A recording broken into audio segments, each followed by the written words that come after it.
إذا أنا جيت للدورة هذه أو للدائرة المستديرة أولاً للتعريف بالتجربة التونسية في مجال حماية اللاجئين عامة وبالسياسات التونسية في هذا المجال. ثانياً رابط علاقات من شأنها أني تنمي خبرتي وأنا برجوعي إلى الوطن نفيد بقية الأكاديميين وزملائي الباحثين من الخبرات اللي أنا تنصت لها وتعرفت عليها في هذه المائدة المستديرة، والهدف منه الأسمى هو إيجاد حلول لأزمة اللاجئين. قرار المجيء يستجيب لي سبب أكاديمي علمي لأنني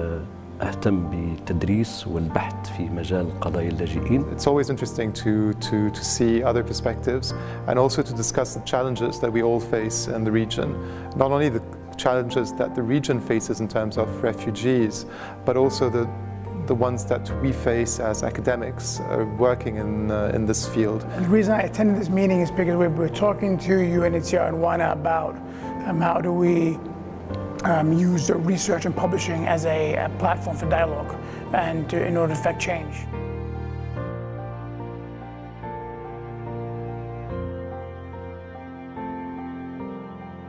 Given the protracted nature of the crisis, really, it becomes very essential for academia to play a role in bridging the gap between the policymakers and the governmental entities, in addition to the humanitarian actors and those think tanks and civil society actors. It is crucial that we try to clarify and maybe dispel the myths that go around and the misperceptions around refugees and their situation, and maybe try to disseminate the findings of our research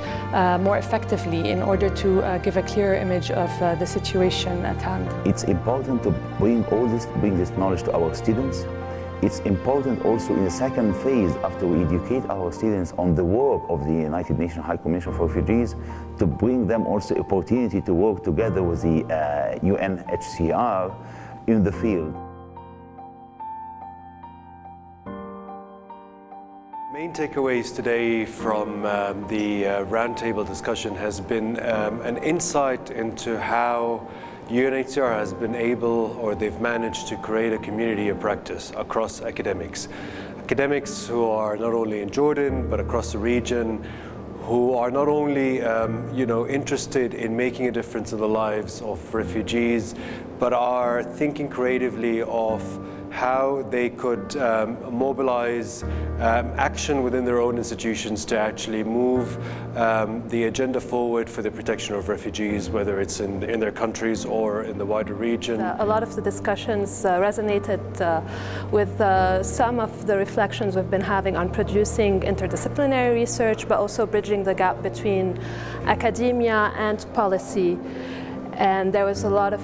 interesting insights being discussed,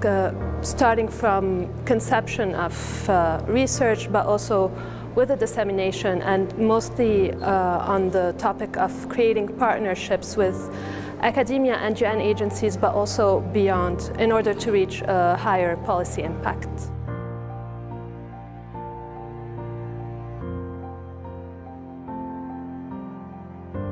I think each one of us in the room, just for the idea of what we do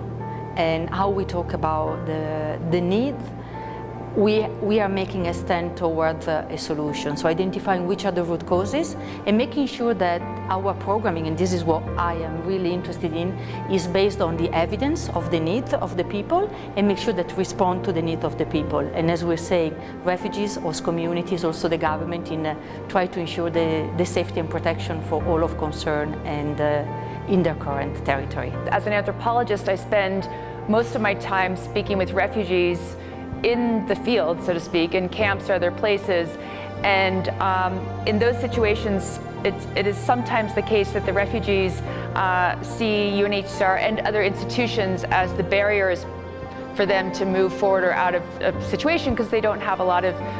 as much information coming to them as they would like. الاتفاقية العربية الخاصة بشؤون اللاجئين،